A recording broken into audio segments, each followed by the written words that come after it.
Hey, Jody here, weldingtipsandtricks.com. Today we're going over the basics of hooking up a scratch start TIG to a DC stick welder. This is a Miller Thunderbolt that I picked up off Craigslist a year or two ago.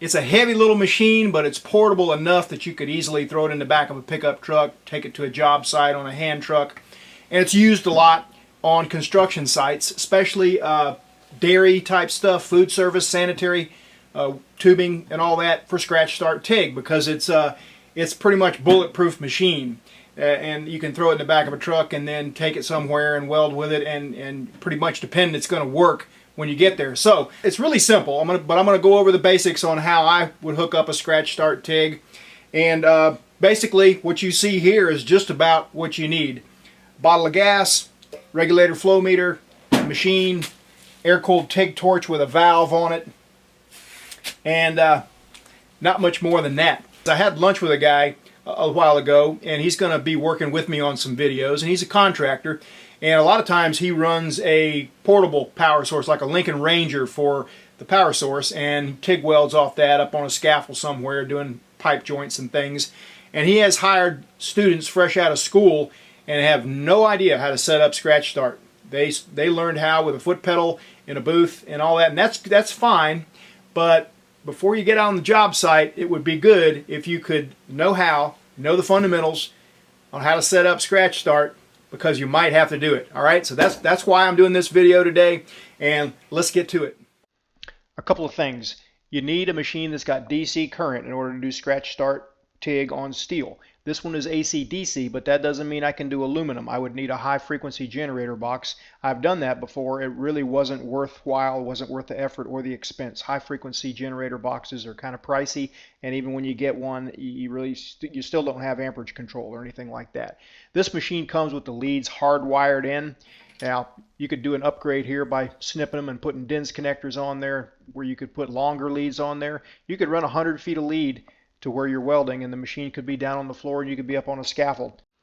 This is a really old CK torch. It actually says Conley and Kleppen on it, and it was pretty common back in the day. Two cables like this, one regular welding lead, this is a number 2 welding lead here, and an argon hose, and that's how you got your power right there. Now I'm going to hook up a single cable design today, but one thing you do need is you need a torch valve. These are 2 different style torch valves. That's the most common. This one is a sideways twist thing there, but works just fine. Alright, this is a standard torch cable. It's already got a DINS connector on it, which is common to see today because that'll plug right into most TIG inverters today. But I'm going to have to take that off. I'm just going to hook up this TIG torch really quickly here. I would put a wrench on that and snug it up before I put the handle back on. I'll do that later. And the other end, the DINS connector will have to come off. So I'll take it loose really quickly here and then put this power adapter on here. It's a part number 105Z57. I'll display that here in just a minute. So I'm going to roll the argon bottle over and chain it up to the table. And that's mostly the work is done now. I've got to set up my flow meter. It's always a good practice to give the valve a little crack to blow out any dust or anything that might be in there. Not 100% necessary. Mine's been inside for quite a while, so the risk of anything being in there is pretty nil. This is an inert gas hose, but this thing could be 100 feet, 200 feet long if I needed it to be. I'm hooking up the power cable adapter, getting everything snug. Now the torch valve basically takes the place of the solenoid valve that is inside most welding machines. So when you want argon, you turn it on, and when you're done, you turn it off. It is equally important to remember to turn it on as it is to turn it off. You forget to turn it on, you smoke a tungsten. You forget to turn it off, you just waste your argon. This is the power cable part number 105Z57. I don't know if there's any difference in quality on these, so I would just go to Amazon and get the cheapest one. And hook up the stinger, and boom, you got power. Now you got to make sure you're on the right polarity, and that is DCEN, also called straight polarity on some machines. This one's just got a minus sign.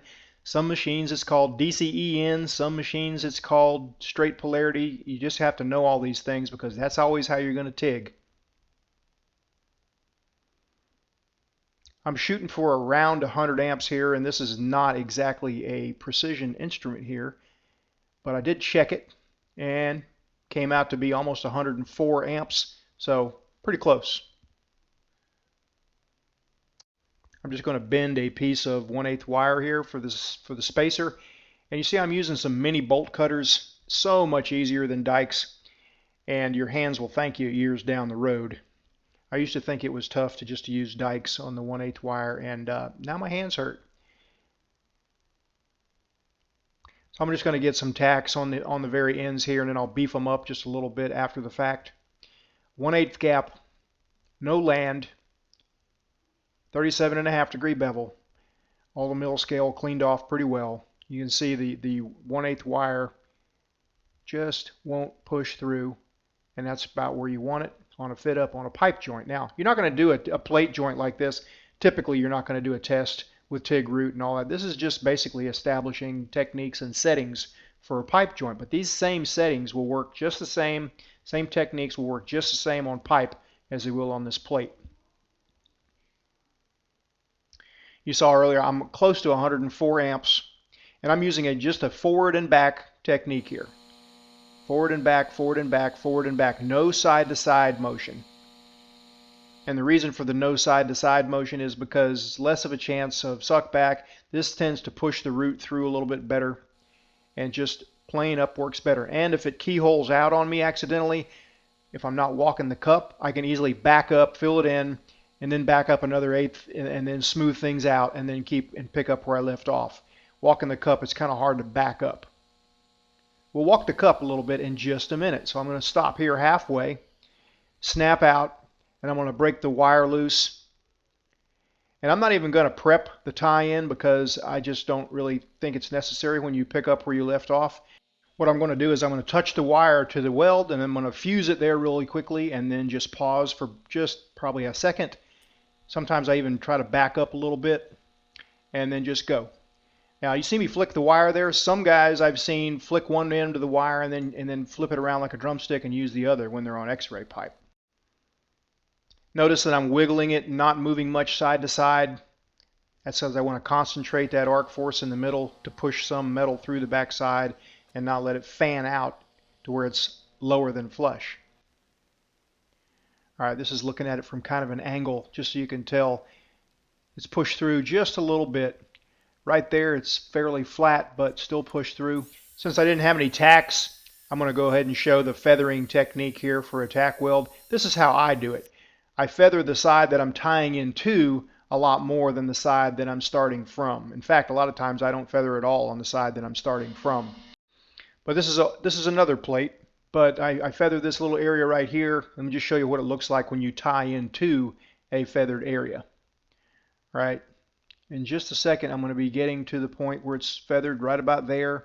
I'm just going to keep going because sometimes it's hard to tell when you get there. But usually if you pay attention, you can see, okay, my wire is raising up a little bit. And I take it over onto the wall and then snap out. All right, another thing that's done a lot with Scratch Start TIG is stainless steel sanitary tubing. And actually it's done a lot with the Miller Thunderbolt just because they're so durable. People throw them in the truck. They get rained on, they work when they get where they're going. Now oftentimes no filler wire is used on sanitary tubing. They don't want to introduce any oxides to the inside, and it's got to be purged really well. And so sometimes it's walking the cup, sometimes it's freehanding, but here's kind of a technique for freehanding, just making little small circles.